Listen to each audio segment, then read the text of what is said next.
Programa Visão Espírita. Apoio. América Chaves Seguros. Seguro é proteger sua vida e seu patrimônio. Precision Hospitalar. Distribuidora de medicamentos. E Livraria Espírita Verdade e Luz. Desde 1959, divulgando o espiritismo em Ribeirão Preto e região.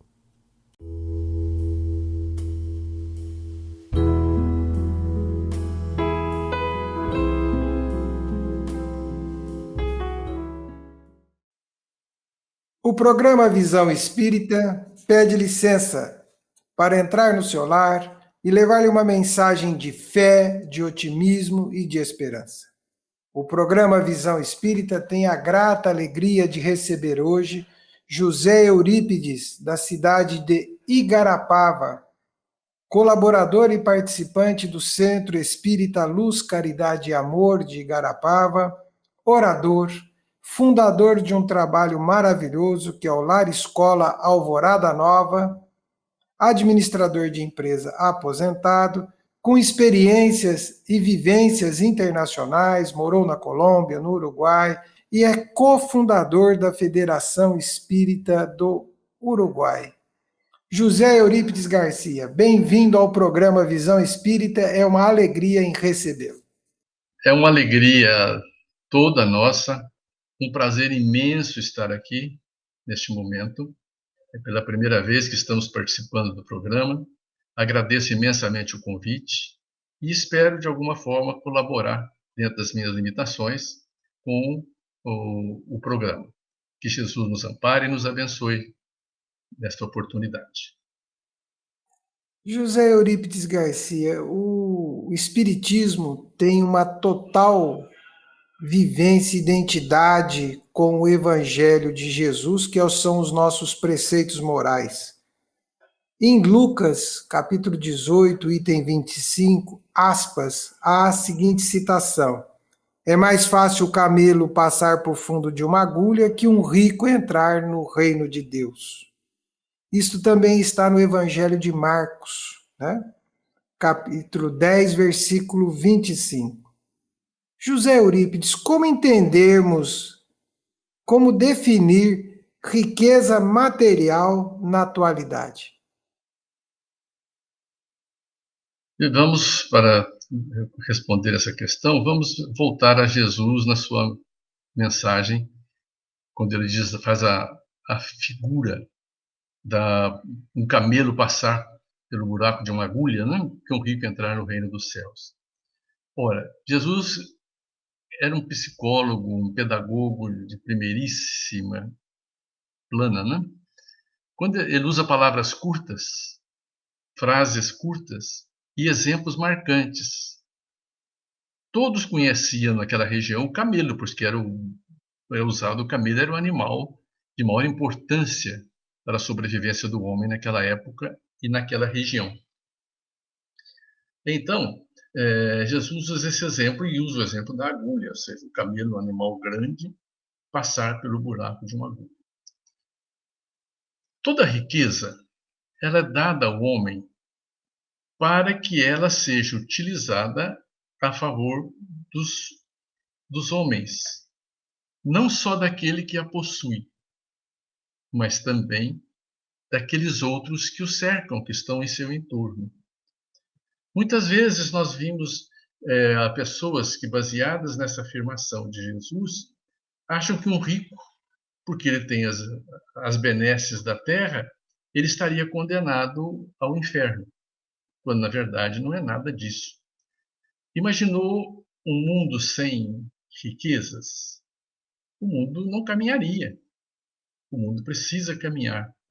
E Kardec, sabiamente, lá no Evangelho segundo o Espiritismo, ele diz o seguinte: se nós pegarmos toda a fortuna da Terra, dividir pelos habitantes, todos serão pobres. Então, uma afirmativa realmente, vamos pegar nos conceitos de hoje, o produto interno bruto de todas as nações, e dividir isso pelo número de habitantes. E depois, quando os bens são todos iguais, nós sabemos que nós somos pessoas diferentes. E sendo pessoas diferentes, nós vamos administrar aqueles bens de forma diferente. E nem sempre vamos ter o resultado igual. Durante algum tempo da minha vida, eu viajei muito pela BR-364, na região de Rondônia, especialmente, onde havia um projeto de reforma agrária muito grande. E era comum a gente verificar, especialmente quando sobrevoava a região, duas glebas de terra iguais, concedidas iguais para as pessoas. Uma próspera, verde, bonita, produzindo, outra caindo aos pedaços, abandonada, ou seja, todos recebendo igual, mas não deram a elas o mesmo proveito, a mesma oportunidade de crescimento. Então, a missão do homem que tem de fortuna, que tem dinheiro, é uma missão muito grande, que é de gerar bem-estar, de gerar benefícios que possam fazer com que as pessoas cresçam e engrandeçam. Porque nós temos aqui a semeadura dos bens espirituais. Porém, o homem, nós estamos na terra, estamos na matéria. Ele precisa sobreviver. Ele precisa de emprego, ele precisa de trabalho, ele precisa de ter dignidade. E para isso é que as pessoas que têm alguma riqueza têm que aprender a distribuir esses bens dessa forma, não é chegar e doar para os outros, mas distribuir as oportunidades de que cada um cresça, cada um possa evoluir e cada um possa ter a sua dignidade no sustento da sua família. Sabe, José Eurípides, nós ficamos aqui. Outro dia eu conversava com um amigo, né? E ele me narrava uma situação de um milionário, né? De um bilionário, acho que de um trilionário, que investiu 485 milhões de dólares para construir um iate, né? A vela. Então você escuta umas narrativas como esta e você para refletir, porque você falou do produto interno bruto da humanidade, da riqueza da humanidade, a gente percebe que essas fortunas estão restritas a uma pequeníssima parcela de pessoas, de espíritos. Não estou aqui entrando no mérito, porque a pessoa está usufruindo do seu benefício, mas assim, e aí a gente para e vê as suas considerações, né? Nós espíritas, o que o espiritismo apresenta a esse respeito? Infelizmente, nós vemos que no nosso estágio de evolução aqui na Terra, ainda prevalece o orgulho e o egoísmo, né? Que são as duas, no dizer da própria Kardec, as duas grandes chagas da sociedade. As pessoas, por orgulho, por vaidade, por egoísmo, realizam isso. É bem verdade que uma coisa totalmente desnecessária. Para que uma fortuna dessa aplicada em algo tão supérfluo, né? Porém, nós não podemos também nos esquecer daqueles outros que são filântropos. Pensemos quanto que a Fundação Bill Gates, por exemplo, né, aplica anualmente a benefício do bem-estar da humanidade. Já imaginou sem dinheiro como seriam as pesquisas científicas na busca de medicamentos, na busca de soluções para os problemas humanos? Então, nós encontramos as duas situações que são verídicas. Uma, de um abuso do supérfluo, um abuso do seu poder, do seu dinheiro, e outros que têm o dinheiro e estão aplicando isso a benefício do bem-estar, aplicando isto a benefício da sociedade, a benefício do ser humano. Então, são situações muito assim díspares que acontecem graças ao nosso pouco estágio de evolução. Há uma história de uma senhora negra que queria fundar um orfanato para crianças negras abandonadas. Mas ela não tinha recursos nenhum. Ela morava nos Estados Unidos, ela tinha o sonho, mas não tinha como. E ocorreu a ela que ela queria visitar o Rockefeller. e pedir a ajuda do Rockefeller, que naquela época era considerado o homem mais rico do mundo. Então ela vai visitá-lo, depois de muito insistir, porque não queria recebê-la, não homem ocupado como ele, rico como ele, ia receber uma senhora, né, como ela, mas ela, por muita insistência, por muita persistência, ela conseguiu uma entrevista. Aí ela chegou, começou a conversar com ele e disse: olha, meu plano é esse. Ele falou: mas onde é que está a sua escola? E onde é que está o recurso para você fazer isso? Aí ela estava no edifício Rockefeller, lá em Nova York. Aí ela falou: vem comigo aqui na janela do seu escritório. Aí lá fora, ela olhou pela janela, tinha um grupo de crianças negras catando lixo. Ela disse: minha escola está ali, ó. Os recursos estão no seu bolso. Se você me ajudar, nós vamos tirar todas essas crianças daí dessa situação, para que eles tenham uma qualidade de vida. E ela conseguiu, com isso, convencer o Rockefeller a investir no projeto dela, que se transformou num projeto maravilhoso nos Estados Unidos.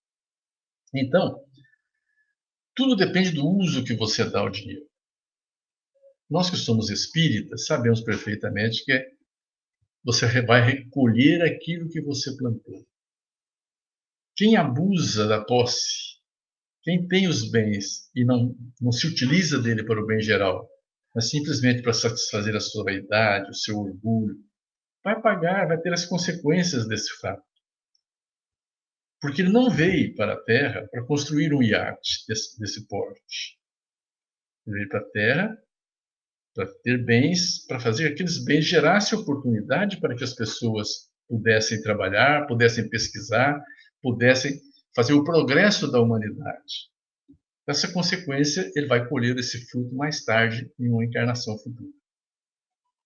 Zé Eurípides, uma coisa que a fortuna, que o dinheiro acaba trazendo é uma sensação de poder. E aqui fica uma reflexão. Riqueza e poder se confundem? Quase sempre se confundem na cabeça de quem tem. Porque, na verdade, tem muitas pessoas que têm poder e não têm riqueza. Mas aqueles que têm riqueza, quase sempre se consideram que têm poder. E às vezes têm algum poder proporcional ao volume dos seus bens, né? Tem pessoas que têm 50 mil empregados. Ele tem o poder de mandar e desmandar, demitir, contratar, e tudo. Ele tem esse poder. Depende da forma com que ele exerce esse poder, que ele exerce a justiça desse poder. Então, você vê pessoas, tem um dito popular que diz assim: se quer conhecer uma pessoa, dê poder a ela, né? Você vai ver quem ela é de verdade. E quantas pessoas, porque têm dinheiro, se julgam senhores do mundo, que podem mandar, desmandar, construir e destruir com a mesma força, com a mesma... Então, lamentavelmente, na cabeça de quem tem dinheiro, ele tem poder também. Mas o verdadeiro poder é um só, vem de Deus. Somente Deus tem poder. Nós somos meras marionetes, podemos dizer assim, nas mãos de Deus, né? Quantas fortunas você vê que de um dia para o outro elas acabam, desaparecem. Eu conheci um homem, tive até algum relacionamento com ele profissional, que à tarde pegava o telefone, telefonava para meia dúzia de amigos, ele morava em São Paulo, dizia: vamos jantar hoje em Buenos Aires? Pegava o avião particular dele, com seis amigos, iam jantar em Buenos Aires. Chegava de madrugada de volta. Era um tipo de exercício do dinheiro. E era considerado um homem muito rico naquela época. Alguns anos depois, a fortuna acabou, teve que vender as empresas que ele tinha, porque não tinha mais capital para aquilo. Ou seja, dentro da linguagem popular, né, o dinheiro não aceita desaforo. Ele vai embora. Então, as pessoas usam mal e vão ter carência depois. Quantas fortunas nós conhecemos que os pais são ricos, os filhos acabam com tudo. Se os filhos não acabam, os filhos deterioram e os netos acabam. É verdade.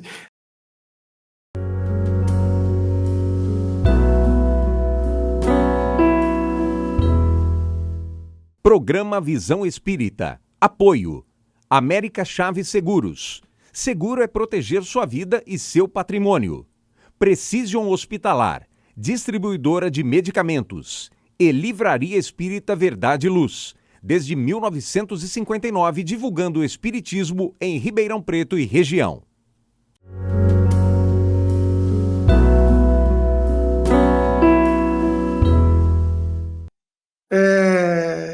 A outra questão que a gente propõe, nós sabemos que inclusive isso está no Evangelho, né? A riqueza material oferece ao espírito encarnado, aspas, a porta larga. Como lidar, que orientações, o que o Espiritismo traz para com essa realidade da porta larga que ela é oferecida ao espírito pela riqueza? A porta larga, no próprio dizer do Evangelho, é sempre a porta da perdição, né? Infelizmente, o dinheiro traz muitas facilidades para as pessoas e essas pessoas acabam pensando que a vida é aquela fonte de prazer momentâneo. Quantas pessoas a gente conhece que vêm de uma origem humilde e conseguem um sucesso profissional e têm convívio com pessoas muito ricas e acabam se perdendo por esse sentimento de riqueza, né? Que eles não têm, mas se envolvem e pensam que é. Quantas pessoas eu conheci que tinham cargos importantes, terminado o período de trabalho executivo, quando você chega à realidade que você não tem valor nenhum, porque as empresas descartam você depois de uma certa idade, entraram em depressão profunda, sofreram consequências terríveis. Tudo isso é porque nós não aprendemos com a doutrina espírita que os bens efetivamente verdadeiros são aqueles que você tem dentro de você. Muitas vezes você é uma pessoa importante, socialmente falando, porque você está num cargo importante. Você perdeu o cargo, automaticamente ninguém te conhece mais. Ninguém passa perto de você e às vezes nem te cumprimentam. Pessoas que comiam a sua mesa.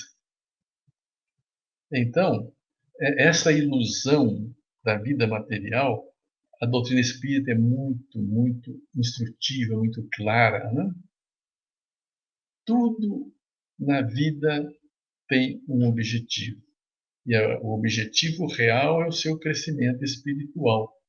Se você não utiliza dos bens materiais para fazer esse crescimento espiritual, você vai sofrer consequências graves de arrependimento, de remorso e tudo mais. Então, nós devemos viver na vida. Não podemos viver uma vida também isolada, né, ascética, lá na montanha. Temos que viver em sociedade, porém, sem nos apegarmos a nada disso. Porque isso não nos pertence, são empréstimos que vêm da providência divina.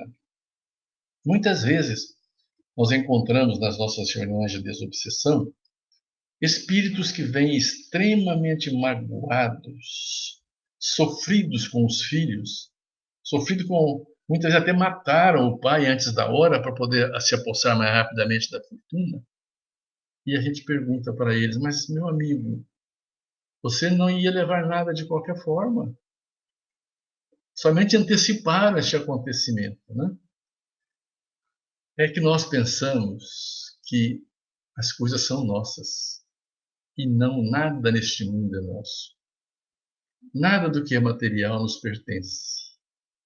Estão nas nossas mãos para uma utilidade útil. E quando nós entendemos a utilidade desses bens e os aplicamos de acordo com aquilo que eles foram proporcionados, nós vamos ter uma vida futura muito agradável, uma vida futura muito plena, uma vida futura de tranquilidade e com a sensação de dever cumprido. Ao passo que, se nós não fizermos isso, nós vamos ter, como diz o Evangelho, choros e ranger de dentes, né? De arrependimento, de sofrimento, de tudo mais. Zé Eurípides, a gente tem algumas constatações que existem. Nós observamos que a riqueza material parece que afasta o homem da religião e da religiosidade e compromete. Como é que nós espíritas vemos isto? Como é que nós observamos isto? Que orientações o Espiritismo nos traz? Porque isso é uma constatação. Se observarmos aí, a riqueza afasta as pessoas da religião e da religiosidade. Até o fato de se afastar da religião não é assim tão grave, né? Porque você pode, às vezes, não ir ao centro espírita, não ir à igreja da sua casa de fé, mas a sua religiosidade interior permanece. Muitas vezes a falta de tempo, as outras necessidades que o próprio dinheiro cria, te levam a uma vida mais agitada, uma vida mais difícil, e você acaba deixando a sua casa de fé muitas vezes. Porém, o seu mundo interior é o que importa realmente. A sua religiosidade interior. Esta é de fundamental importância para as pessoas. Que você não perca nunca este sentido. Esses dias eu li uma frase que achei muito interessante. Diz que o homem nunca teve tanta religiosidade e os templos nunca estiveram tão vazios como na atualidade. Ou seja, intimamente o homem, como regra geral, está progredindo, está melhorando a sua religiosidade interior, mas não está frequentando a sua casa de fé, está ausente dela. Isso é uma constatação muito clara nos dias de hoje. A riqueza traz para a pessoa outras necessidades que não tinha quando ele era pobre. Porém, você nunca pode se empolgar, porque a riqueza, do jeito que ela veio, ela vai. E você não consegue levá-la com você. Agora, o seu mundo interior é que tem que ser rico. Rico de prosperidade, rico de atenção, rico de ajudas. Quantas pessoas esquecem até da própria mãe, do próprio pai? Acham que pagam uma casa de repouso e está muito bem, tem a assistência que eu deveria, né? Quando a verdade não é essa. Então, esses são os enganos que a gente comete, que precisaríamos de repensar muitas vezes nisso. Zé Eurípides, nós temos observado que instituições religiosas, em tempos presentes como em tempos passados, amealham recursos materiais, verdadeiros impérios econômicos. Como que nós espíritas entendemos isso? E junto com isso, depois das suas considerações, né, as suas reflexões sobre isto, nós vamos pedir que você também traga para o nosso telespectador uma mensagem que ajude-nos a ponderar sobre tudo isto. Infelizmente, as religiões misturam o poder espiritual com o poder temporal e começam a amealhar dinheiro, amealhar recursos e acabam esquecendo da sua principal finalidade.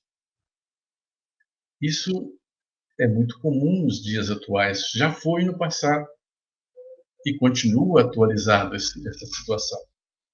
A Igreja Católica Apostólica Romana foi, se nós trouxermos para uma linguagem comercial, foi a primeira grande franquia do mundo, onde as igrejas eram abertas em todos os locais do mundo e tinham que mandar uma taxa para o poder central.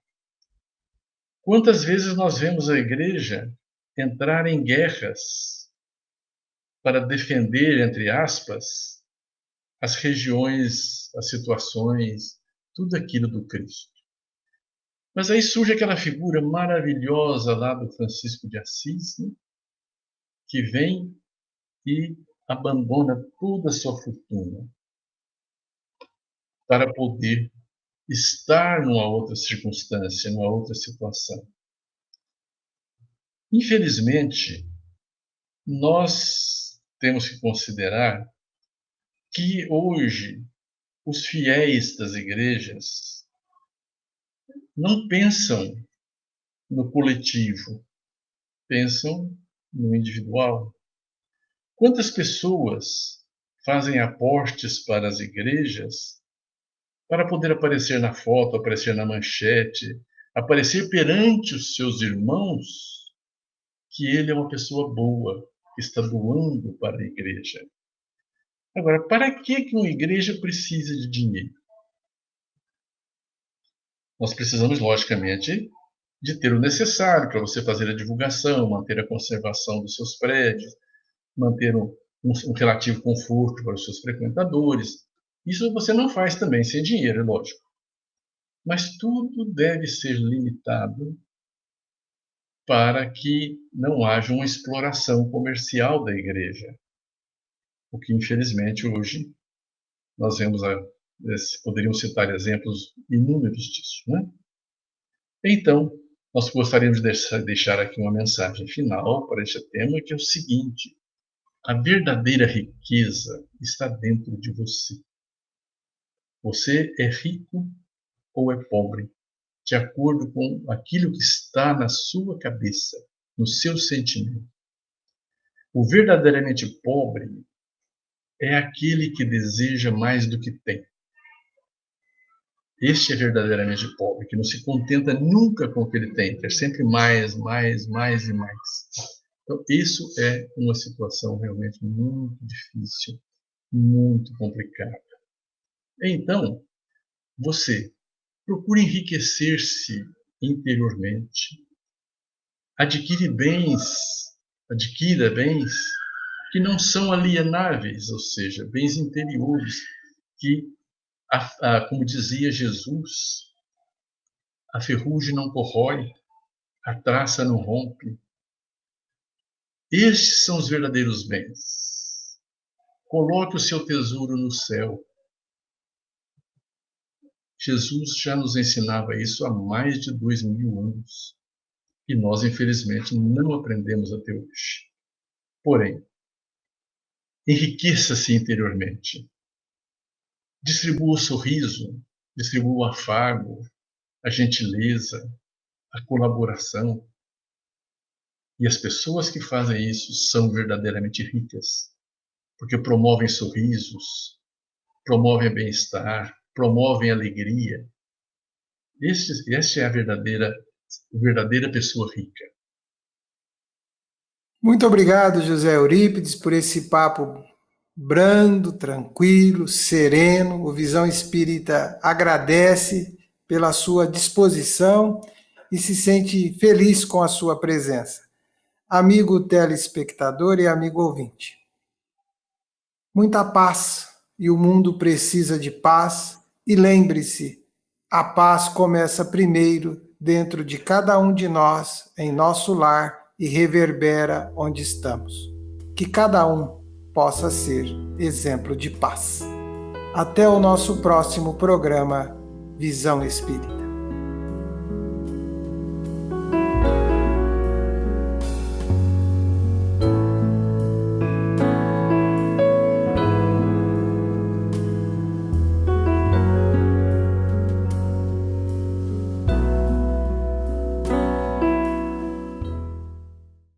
Programa Visão Espírita. Apoio. América Chaves Seguros. Seguro é proteger sua vida e seu patrimônio. Precision Hospitalar. Distribuidora de medicamentos. E Livraria Espírita Verdade e Luz. Desde 1959, divulgando o espiritismo em Ribeirão Preto e região.